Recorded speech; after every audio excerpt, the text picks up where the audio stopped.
పరమశివుని దివ్యాశీస్సుల కోసం నిర్వహించిన కార్తీక దశ సహస్ర దీపోత్సవం కన్నుల పండుగగా ఉందని దీపకాంతుల్లో కృష్ణానదికి సరికొత్త శోభ సంతరించుకుందని విజయవాడ ఎంపీ కేశినేని శివనాథ్ సతీమణి కేశినేని జానకి లక్ష్మి అన్నారు. కార్తీక మాస పర్వదినాన్ని పురస్కరించుకుని శ్రీ శారదా సనత్ చంద్ర పురోహిత కార్యాలయం నిర్వాహకులు దేవరకొండ సనత్ కుమార్ శర్మ ఆధ్వర్యంలో ఆదివారం జరిగినటువంటి కార్తీక దశ సహస్ర దీపోత్సవ కార్యక్రమానికి ముఖ్య అతిథిగా కేశినేని జానకి లక్ష్మి పాల్గొన్నారు. సభాయ నమః. అందరికీ కూడా నమస్కారం అండి. ఈరోజు ఈ యొక్క కార్తీక మాస పర్వదినాన్ని పురస్కరించుకొని మన విజయవాడ కృష్ణలంక 21వ డివిజను పోస్టాఫీస్ రోడ్డు చివర గల కృష్ణా పుష్కర్ ఘాట్ని రామ్లల్లా మైదానంగా తీర్చిదిద్దాము. రామ్లల్లా మైదానం అని చెప్పి ఈ యొక్క ఘాట్కి నామకరణం చేసి ఈ యొక్క ఘాట్లో గత 11 సంవత్సరాలుగా కూడా వైదికపరమైనటువంటి కార్యక్రమాలు నిర్వర్తిస్తూ సీతారామ కళ్యాణం శ్రీరామనవమి నాడు అలాగే కార్తీక మాసంలో కార్తీక దీపోత్సవం కూడా నిర్వర్తిస్తూ అనేక విధమైనటువంటి వైదిక కైంకర్యాలకు ఒక పీఠంగా దీన్ని ఏర్పాటు చేశాము. అలాగే ఈ యొక్క కార్తీక మాసంలోనే కాకుండా ఈ యొక్క పుష్కర ఘాట్లో ప్రతి ఒక్కరు కూడా భక్తులు ఆధ్యాత్మికంగా ఈ యొక్క కార్తీక దీపాలు వెలిగించుకుంటారు అనేటువంటి సంకల్పంతోనే ఈ యొక్క పుష్కర ఘాట్లోని యొక్క కార్తీక దీపోత్సవాన్ని ఏర్పాటు చేయడం జరుగుతుంది.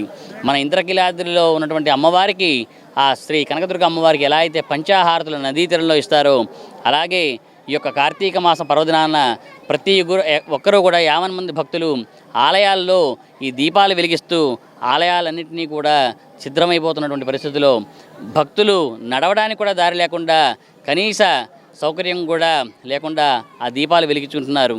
మరి అటువంటి దీపాలని అక్కడ ఉన్నటువంటి పనివారే కానివ్వండి సిబ్బంది వారే కానివ్వండి చీపురులతో ఉడిచేయడం చాలా బాధాకరంగా భావించి ఒక పురోహితుడిగా ఒక ఆధ్యాత్మికను వైదిక కృతులను ముందుకు తీసుకెళ్లేటువంటి వ్యక్తిగా నేను అది చూడలేక ఈ యొక్క కార్తీక దీపాలన్నింటినీ కూడా మన పుష్కర తీర్థంలో వెలిగించుకోవాలి, మన పుష్కర ఘాట్లని మనమే శుభ్రపరచుకోవాలి. మనం శుభ్రం చేసుకుని ఈ విధంగా కార్తీక దీపాలు వెలిగించుకుని ఉంటే ఆధ్యాత్మిక శోభ ఎల్లప్పుడూ కూడా మనయందే ఉండి ఇక్కడ నుంచి కూడా ఆ అమ్మవారి శిఖరం మీదకి ఉన్నటువంటి కార్తీక దీపాలను నీరాజనంగా ఇవ్వడం జరుగుతుంది సాక్షాత్ అమ్మవారికి. మరి ఈ విధంగా ఈ యొక్క కార్తీక దీపాలని ఈ విధంగా ఇక్కడ ఏర్పాటు చేయడం జరిగింది. మరి ఇదే విధంగా కార్తీక దీపోత్సవ కార్యక్రమానికి మా ఆహ్వానాన్ని మన్నించి గౌరవనీయులు శ్రీమతి కేశినేని మన విజయవాడ ఎంపీ గారు ప్రియతమ నాయకులు కేశినేని శివనాథ్ చిన్ని గారి సతీమణి గారు శ్రీ జానకి లక్ష్మి గారు మా యొక్క ఆహ్వానాన్ని మన్నించి ఈరోజు ఈ యొక్క కార్యక్రమాన్ని ప్రారంభించడం కోసం ఇచ్చేయడం జరిగింది. అలాగే గౌరవనీయులు శ్రీ పోతిరెడ్డి అనిత గారు అలాగే అనేక కారణాల వల్ల రాలేకపోయినటువంటి శ్రీమతి గద్దె అనురాధ గారు, మన మాజీ మేయరు తాడి శకుంతల గారు, బొప్పన భవకుమార్ గారు అలాగే గద్దె రామ్మోహన్ రావు గారు అందరికీ కూడా పేరున ధన్యవాదాలు తెలియజేసుకుంటున్నాను. అలాగే భక్తులు 50 మంది కూడా ఈ యొక్క సభా వేదిక నుంచి మేము కోరుకునేది ఒకటే, ప్రతి ఒక్కరు కూడా కార్తీక మాసంలో ఈ యొక్క ఘాట్లలో దీపాలు వెలిగిస్తూ ఆధ్యాత్మిక శోభని తరతరాలకు ఇమిడింపజేస్తారని చెప్పి కూడా తెలియజేసుకుంటూ సెలవు తీసుకుంటున్నాను. కార్తీక దామోదర స్వామినే నమః. ఓం శుభాయ.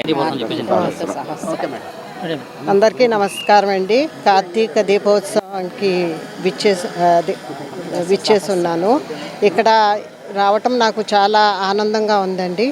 ఈ మన కూటమి ప్రభుత్వంలో ఇప్పుడు నారా చంద్రబాబు నాయుడు గారు కానీ, లోకేష్ గారు కానీ, పవన్ కళ్యాణ్ గారు కానీ అందరూ చాలా సంకృష్టిగా చాలా పెట్టుబడులు తీసుకొస్తున్నారండి. పెట్టుబడులు ద్వారా మన అందరికీ కూడా నిరుద్యోగం పోయి అందరికీ ఉద్యోగాలు వచ్చి అందరూ ఆనందంగా ఉంటారని ఆశిస్తూ, అలాగే సదాశివుణ్ణి కూడా కూటమి ప్రభుత్వము మన రాష్ట్ర ప్రజలందరూ అలాగే మన మోడీ గారి ప్రభుత్వంలో మన దేశ ప్రజలందరూ కూడా ఆనందంగా ఉండాలని మహాశివుని ప్రార్థిస్తున్నానండి.